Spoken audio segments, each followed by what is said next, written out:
Hello friends, welcome to my YouTube channel job की तैयारी। आज मैं आपसे फिर से बात करने वाला हूं करंट अफेयर्स के बारे में, जिसमें जो आपको मैं चीज़ें बताने वाला हूं वो है भारत और दुनिया से जुड़ी हुई जो घटनाएं अभी रिसेंटली 1 से 10 दिसंबर के बीच में हुई हैं। और मध्य प्रदेश सरकार और मध्य प्रदेश के जो घटनाक्रम 1 से 10 दिसंबर के जितने भी मध्य प्रदेश में जो चीज़ें हुई हैं उनके बारे में मैं कुछ कराऊँगा। इसमें मैं आपको वन लाइनर फैक्ट कराऊँगा, साथ में कुछ MCQ क्वेश्चन होंगे जो मल्टीपल चॉइस क्वेश्चन होते हैं उनके बारे में बताऊँगा। उस क्वेश्चन से मैं रिलेटेड उसके फैक्ट भी बताऊँगा, जिससे आपके एक क्वेश्चन में कराऊँ उसके साथ साथ आपके जितने भी ऑप्शन और हैं उसका 3 से 4 क्वेश्चन और हो जाए। इसमें मैं टोटल का आपको 10 से 20 क्वेश्चन मैं इसमें आपको मध्य प्रदेश से जुड़े बताऊंगा। 10 से 20 क्वेश्चन जो रहेंगे वो दुनियादारी मतलब वो रिलेटेड रहेंगे, सारी वर्ल्ड लेवल जो अभी भी घटनाएं हुई हैं रिसेंटली, जितने भी 1 से 10 दिसंबर के बीच में जितने दिवस हैं या फिर जो नई नई चीज़ें कौन कहाँ नियुक्त की गई है या कौन किस पोस्ट पे अभी हाल ही में नियुक्त किया गया उसके बारे में आपको मैं बताऊंगा। और इसमें सबसे ज़्यादा जो इम्पोर्टेंट होने वाला है वो टॉपिक रहेगा आपका मध्य प्रदेश से जुड़ा हुआ, क्योंकि ये मैं जो चैनल है मेरा मैं उसमें ज़्यादातर फोकस करता हूँ मध्य प्रदेश में जो एग्ज़ाम है उनके लिए। तो मैं इसमें आपको जो क्वेश्चन कराने वाला हूँ मध्य प्रदेश से रिलेटेड क्वेश्चन रहेंगे। चलिए स्टार्ट करते हैं। अगर मेरा वीडियो आपको अगर अच्छा लगता है तो प्लीज़ लाइक सब्सक्राइब जरूर करें। चलिए देखते हैं। पहले हमारा जो पोर्शन है पहला वो है दुनियादारी, मतलब कि भारत और वर्ल्ड लेवल पर जितनी भी चीज़ें हुई हैं उनसे जो वन लाइनर फैक्ट हैं वो मैं 10 से 12 क्वेश्चन जो रहेंगे वो मैं आपको कराने वाला हूँ। चलिए स्टार्ट करते हैं, देखते हैं।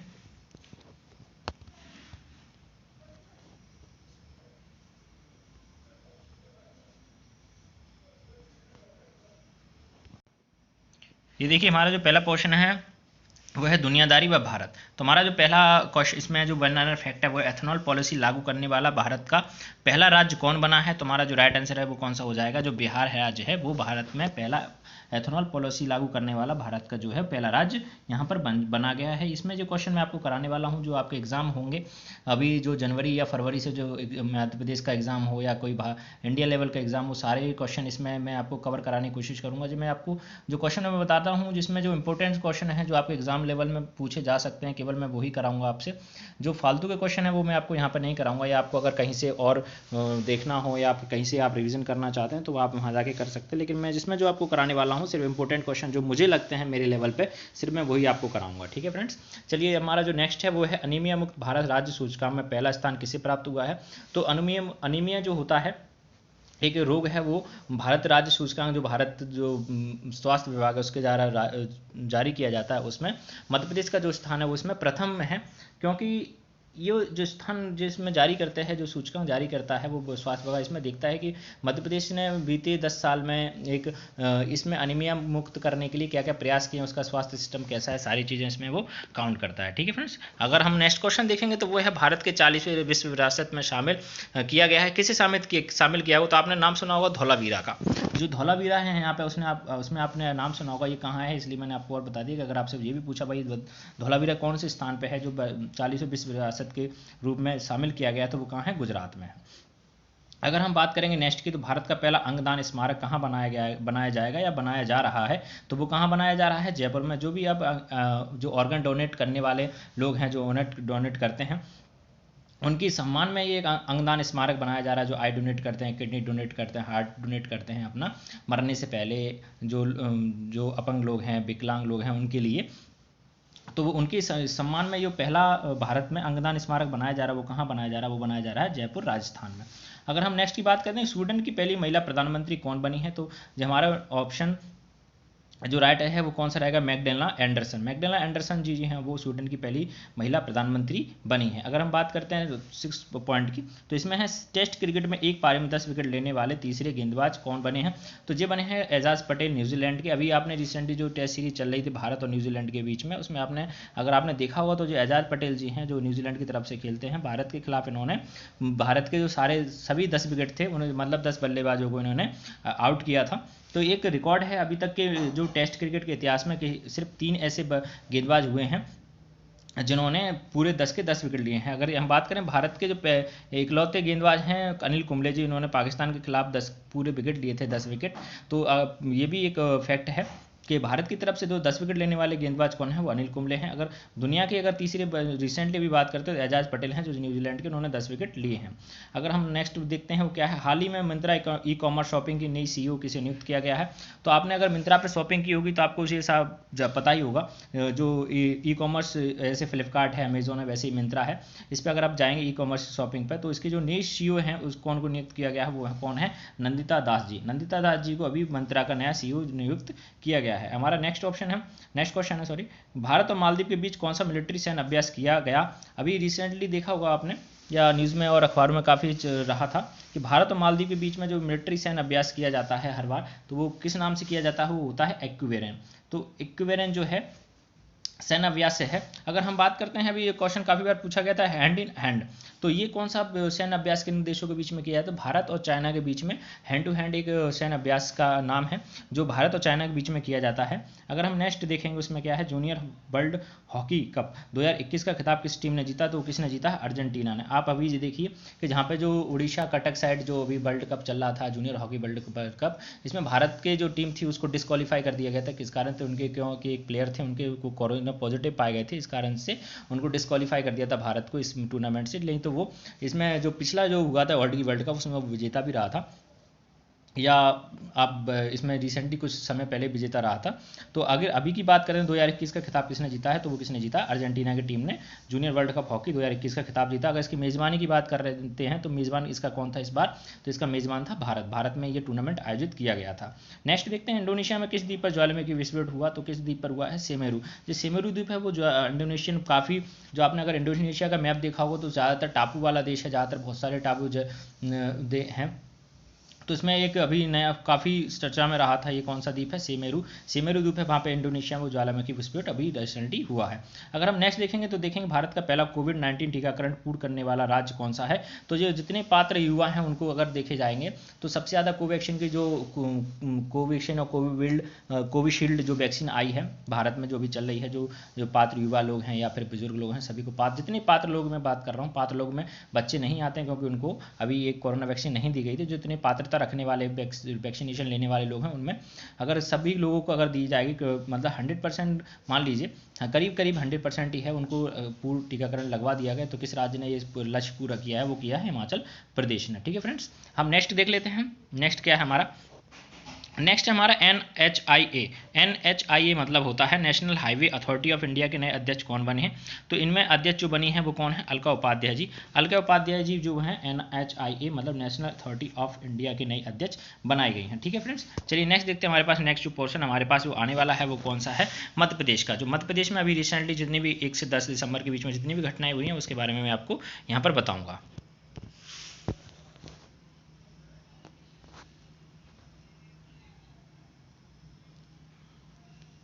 ये हमारा जो नेक्स्ट क्वेश्चन है वो मध्य प्रदेश में हमारा जो इसमें वन लाइनर फैक्ट हैं जो अभी चल रहे हैं मध्य प्रदेश के बारे में मैं बताने जा रहा हूँ।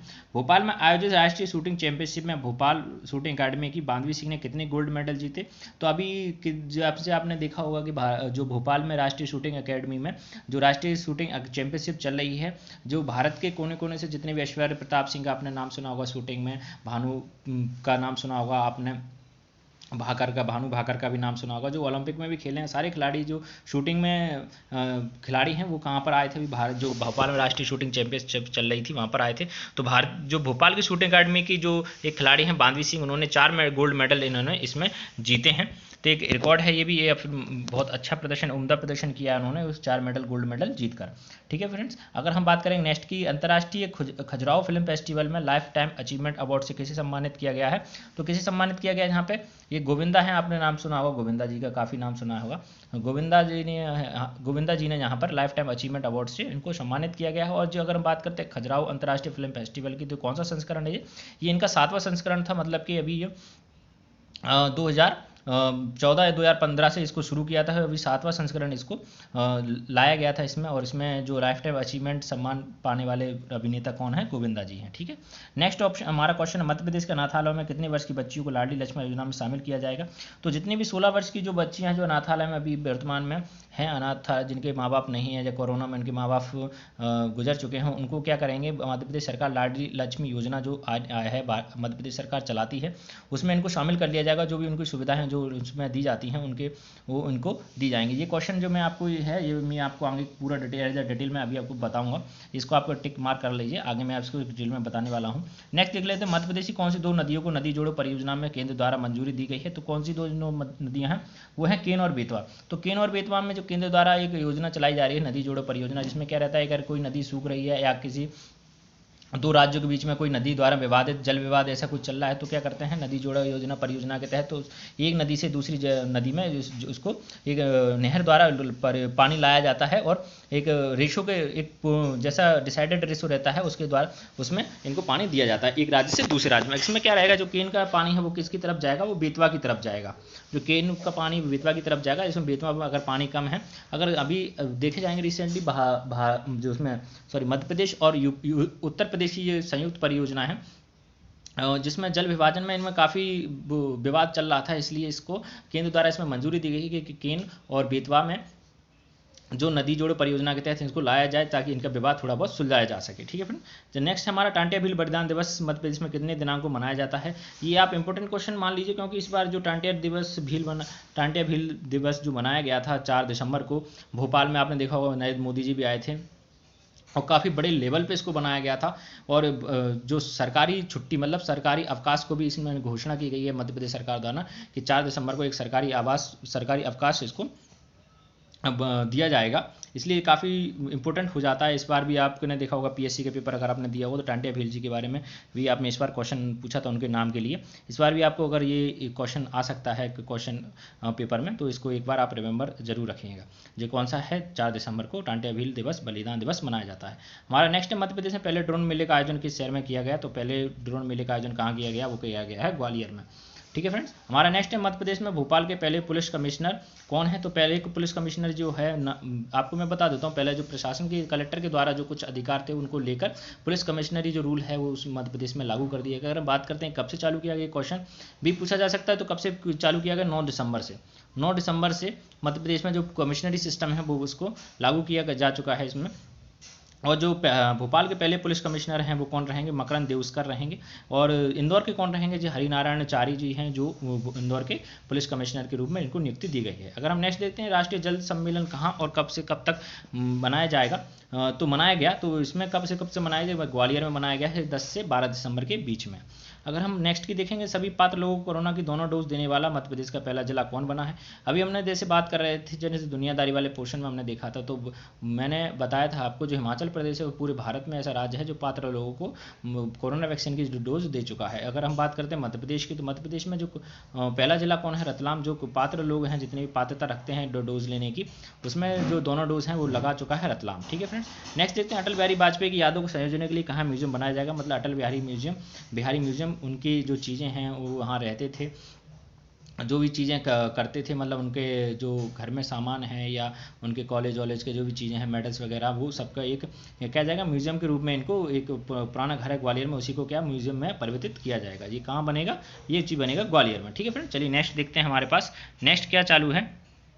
जैसे मैंने आपको बताया था, नेक्स्ट जो पोर्शन हमारा रहेगा वो एमसीक्यू मल्टीपल चॉइस क्वेश्चंस के हिसाब से रहेगा, जिसमें मैं आपको कुछ ऑप्शन भी दूंगा। जो क्वेश्चन है एक पूरा मैं उसको डिटेल में आपको बताऊंगा। ये वर्ल्ड लेवल पे ये क्वेश्चंस रहेंगे, मतलब भारत के और रिलेटेड रहेंगे या दुनियादारी से जो भी रिलेटेड है, मैं आपको इसमें पूरे डिटेल के साथ बताऊंगा। इसमें भी 10 क्वेश्चन मैं आपको कराऊंगा, जिससे आपका करंट 1 से 10 दिसंबर के बीच में बिल्कुल क्लियर हो जाए। कोई भी क्वेश्चन ऐसा भी नहीं होगा जो मैं फालतू आपको करा रहा हूँ, या कहीं से भी फालतू क्वेश्चन कोई नहीं है। सिर्फ जो इंपॉर्टेंट क्वेश्चन है मुझे लगता है जो आपके एग्जाम लेवल पर आपको पूछे जाएंगे और पूछे जाएंगे ही, मतलब 100% तो नहीं कह सकता, लेकिन 60-70% मैं कंफर्म हूँ जो आपके अगले पोर्शन में इसमें से 2 से 3 क्वेश्चन आपको जरूर पूछे जाएंगे। तो हमारा पहला क्वेश्चन है, देख लीजिए क्या है। भारत का पहला स्वदेशी सर्वर कौन सा है जिसे हाल ही में लॉन्च किया गया है? तो कौन सा है जी? जो देखा होगा कि एक रुद्र नाम का सर्वर है, जिसको भारत का स्वदेशी सर्वर, भारत के जो आईटी मिनिस्टर हैं उन्होंने इसको लॉन्च किया था। जो इसको सर्वर का क्या नाम दिया गया है? इसको रुद्र नाम दिया गया है, तो इसलिए भारत का पहला स्वदेशी सर्वर है जिसे हाल ही में लॉन्च किया गया। अगर इसको लॉन्च करने का जो श्रेय है वो किसको जाता है? MEITY कौन है? Ministry of electronic information technology और DST department of science and technology, इन दोनों के द्वारा इसको इनके सहयोग से किसने इसको बनाया गया है? जैसे सीडेक का आपने नाम सुना होगा, इन्होंने सबसे पहले सीडेक का आपने काफ़ी नाम सुना होगा, CDAC centre for department of advance computing, इन्होंने ही पहले सुपर कंप्यूटर का भी बनाया था।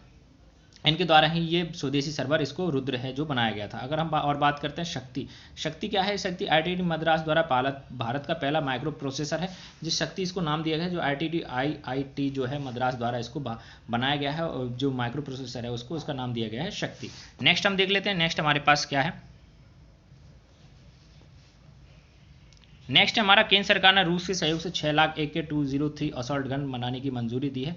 ये काफ़ी न्यूज़ में भी रहा है कि ये कहाँ बनाई गई। ये एडवांस वर्जन समझ ली AK-47, आपने काफ़ी बार नाम सुना होगा AK-47 का। तो AK-47 का एडवांस वर्जन है ये। अगर हम बात करते हैं कि ये कहाँ पर है, कहाँ पर इसका ये कारखाना खोला जाएगा, तो ये कहाँ खोला जाएगा? उत्तर प्रदेश का अमेठी जिला में। अमेठी जिला आपने काफ़ी बार सुना होगा, अमेठी जिला उत्तर प्रदेश में, जो राहुल गांधी जी हैं, सोनिया गांधी जी, इनका एक चुनावी क्षेत्र है। अमेठी ज़िले से, या अगर बात करेंगे स्मृति ईरानी जी हैं, वो उनका चुनावी क्षेत्र, वो उन्होंने इसमें राहुल जी को यहाँ पे हराया था, और अभी जो केंद्र में मंत्री भी हैं। अगर हम बात करेंगे इंडियन आर्मी इंसाज की जगह लेगी, तो ये क्या रहेगा? AK-203 है, वो क्या इंसाज। अभी जो आर्मी है अभी रिसेंटली कौन सी राइफल जो यूज़ करती है, वो एक इंसाज राइफल यूज़ करती है। उसकी जगह अब क्या लेगी इंडियन आर्मी? जो सरकार है उन्होंने डिसीजन लिया है कि जो इंडियन आर्मी है वो AK-203 उपयोग करेगी। इसमें क्या रहेगा? इसमें एक मिनट में 200 to 300 इसमें राउंड फायर किए जा सकते हैं 1 मिनट के अंदर। क्या होता है? इससे सेमी ऑटोमेटिक और ऑटोमेटिक एक गन रहती है, जो हर मौसम में और हर परिस्थिति में इसको हम चला सकते हैं। और जो AK-47 में थोड़ा एडवांस वर्जन है इसके, इसलिए ये 6 लाख ऑर्डर इसने दिए हैं, और जो 5 से 6 सालों में ये सारी गन्स हमारे आर्मी के पास पहुंच जाएंगी। हाल ही में भारत और रूस के बीच, इसमें एक इफेक्ट और है, हाल ही में भारत और रूस के बीच 2+2 मंत्री स्तरीय वार्ता पहली बार हुई है। 2+2 ये क्या है? ये अगर हम बात करते हैं 2+2 का मतलब होता है कि भारत की तरफ से वित्त मंत्री और विदेश मंत्री, और रूस की तरफ से उनकी तरफ से विदेश मंत्री और रक्षा मंत्री, दोनों ये वार्ता चलती है। उनके पास जितने भी समझौते हैं, जो असॉल्ट राइफल का जो समझौता हुआ वो भी इसी के तहत हुआ है। इसलिए ये काफ़ी इंपोर्टेंट फैक्ट हो जाता है कि 2+2 मंत्री स्तरीय वार्ता कौन है, या इसमें कौन से मंत्री हैं जो पार्टिसिपेट करते हैं। ये क्वेश्चन PSC में भी पूछा जा चुका है। तो इसमें भी मैं इसमें बता देता हूँ कि 2+2 का मतलब होता है एक रक्षा मंत्री और एक विदेश मंत्री, एक देश की तरफ से, और एक रक्षा मंत्री एक विदेश मंत्री दूसरे देश की तरफ से, जो भी समझौते उनकी चीज़ में जो बातचीत होती है उसको हम 2+2 मंत्रिपरिषद वार्ता कहते हैं। चलिए नेक्स्ट देख लें, तो हमारे पास नेक्स्ट क्या है। हमारे पास जो नेक्स्ट है वो है, भारत और किस देश ने 6 दिसंबर को मैत्री दिवस मनाने की घोषणा की है? तो किसने की है? ये बांग्लादेश ने की है। भारत और बांग्लादेश ने 6 दिसंबर को मैत्री दिवस मनाने की घोषणा, ये हमारे प्रधानमंत्री जी नरेंद्र मोदी जी ने, उन्होंने ये घोषणा की थी। 6 दिसंबर को क्या है, भारत और बांग्लादेश को मैत्री दिवस मनाने की घोषणा की। भारत और बांग्लादेश आपने जैसे नाम युद्ध हुआ था, जैसे 1971 में क्या किया था, बांग्लादेश अलग बना था, पाकिस्तान से अलग एक राज्य जो देश था उसको बनाया गया था 1971 में। तो इसको जो मंजूरी देने वाला था 6 दिसंबर को, क्या है, भारत ने बांग्लादेश को एज अ कंट्री इनको मंजूरी दी थी। इसलिए 6 दिसंबर को इसको मनाया जाता। जो युद्ध चल रहा था बांग्लादेश और पाकिस्तान और भारत का, तो उसमें इनके जो युद्ध खत्म हुआ था वो तो खत्म हुआ था 16 दिसंबर को। जो आज़ाद हुआ था बांग्लादेश पाकिस्तान तो 16 दिसंबर था, लेकिन एक एज अ कंट्री के रूप में भारत ने जो उनको मान्यता दे दी थी बांग्लादेश को, वो कब दी थी? 6 दिसंबर को। इसलिए भारत के प्रधानमंत्री जी ने और बांग्लादेश के जो प्रधानमंत्री हैं उन्होंने मिलकर एक मैत्री दिवस मनाने की जो घोषणा की है, वो कब मनाने की घोषणा की है? वो 6 दिसंबर को। ठीक है फ्रेंड्स, अगर हम बात करते हैं अभी जो भारत और बांग्लादेश के बीच चलने वाली जो 2 ट्रेन हैं वो कौन सी हैं? मैत्री और बंधन। लेकिन अभी रिसेंटली जो नई घोषणा हुई है वो कौन सी हुई है? मैथिली। जैसे कि आपने पैसेंजर ट्रेन आप बांग्लादेश के ढाका से या भारत के जो क्षेत्र है पश्चिम बंगाल का क्षेत्र, वहाँ तक अगर जाना चाहते हैं तो उसके दोनों के बीच में कौन से 2 शहर हैं, उनके बीच में जो ट्रेनें जो चलाई जा रही हैं अभी, वो कौन सी है? मैत्री और बंधन। लेकिन अभी जो तीसरी ट्रेन और चलाई जा रही है वो कौन सी है? मैत्री और बंधन जो ट्रेन अभी चलाई जा रही हैं, तीसरी ट्रेन चलाने का जो है वो कौन है? यहाँ पे 3 होना चाहिए था, तो ये मैथिली ट्रेन वो तीसरी ट्रेन अभी चलाने का शुरू करने की घोषणा की गई है। ठीक है फ्रेंड, चलिए नेक्स्ट देखते हैं हमारे पास नेक्स्ट क्या है। नेक्स्ट हमारे पास जो है वो क्या, किस राज्य ने भारत में आयोजित व्यापार मेले में गोल्ड मेडल जीता?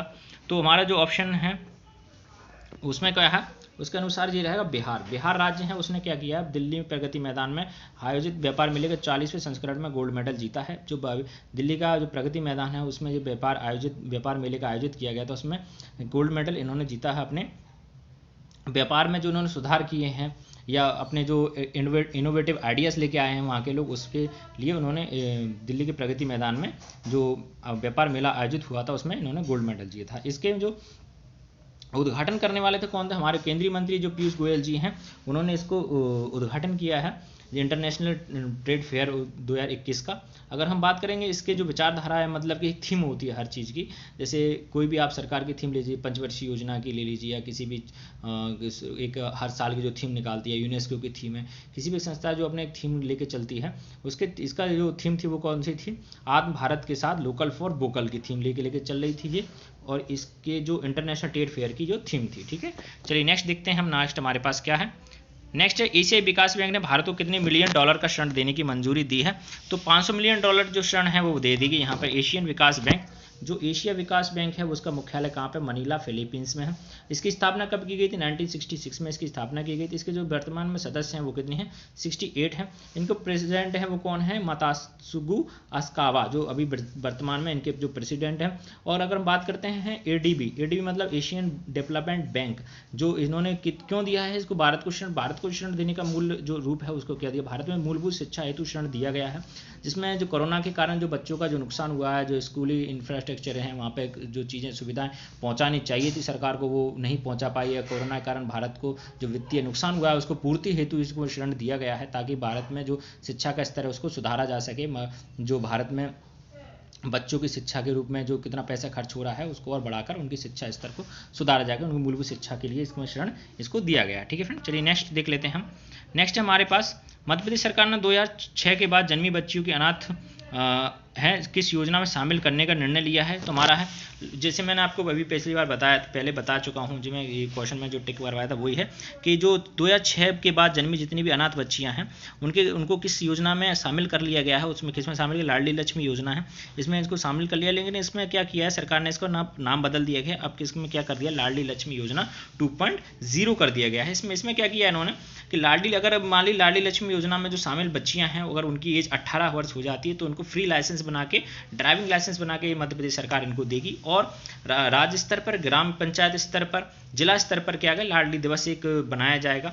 अगर कोई बच्ची है, अगर कुछ पैसा इनको 5th क्लास में अगर कोई बच्ची आती है तो उसको कुछ पैसा दिया जाएगा, 9th क्लास में आएगी तो उनको साइकिल और कुछ पैसा दिया जाता है, 11th क्लास आने पर इनको लैपटॉप और कंप्यूटर जो ऐसी सुविधाएं और कुछ पैसे दिए जाते हैं। अगर कोई बच्ची एडमिशन कॉलेज में लेती है तो 25,000 की राशि इसको एज अ स्कॉलरशिप दी जाएगी। अगर कोई लाडली लक्ष्मी योजना में शामिल बच्ची है, अगर वो इंजीनियरिंग करना चाहती है, मेडिकल करना चाहती है, IIT IIMF करना चाहती है, उसके लिए भी पूरा खर्चा जो है वो सरकार वहन करेगी। लेकिन इसका ये कि वो होना चाहिए कि वो जो बच्ची है वो एक गरीब परिवार से हो, मतलब वो लाडली लक्ष्मी योजना की जितनी भी उसकी शर्तें हैं उसको पूरा करती हो। और हमारा जो क्वेश्चन था 2006 के बाद जन्मी अनाथ बच्चियाँ हैं, जितनी भी 2006 के बाद जन्मी अनाथ अनालों में जितनी भी बच्चियाँ हैं उनको इसमें योजना में अब शामिल कर लिया गया है। तो हमारा ये काफ़ी इंपॉर्टेंट क्वेश्चन बन जाता है, शायद हो सकता है किसी भी एग्जाम में आपको इस बार पूछा जाए। ठीक है सर फ्रेंड, चलिए नेक्स्ट देखते हैं हमारे पास नेक्स्ट क्या है। तो यहाँ पे हमारे क्वेश्चन हो चुके हैं सारे। तो आई होप आपको मेरा वीडियो अच्छा लगा। जितने भी मैंने आपको कवर कर पाया हूँ इसमें क्वेश्चन, जितने भी 10 से 12 क्वेश्चन मैंने मध्य प्रदेश के या फिर 10 से 12 क्वेश्चन मैंने आपको इंडिया भारत लेवल के बताए हैं, जो सारे इंपॉर्टेंट ही क्वेश्चन थे। आई होप आपको मेरा वीडियो अच्छा लगा होगा। अगर आपको मेरा वीडियो अच्छा लगता है तो प्लीज़ लाइक सब्सक्राइब जरूर करें। थोड़ी बहुत अगर गलती हो तो प्लीज़ इग्नोर कर दें और ज़्यादा से ज़्यादा इसको शेयर करें। जब तक के लिए जय हिंद।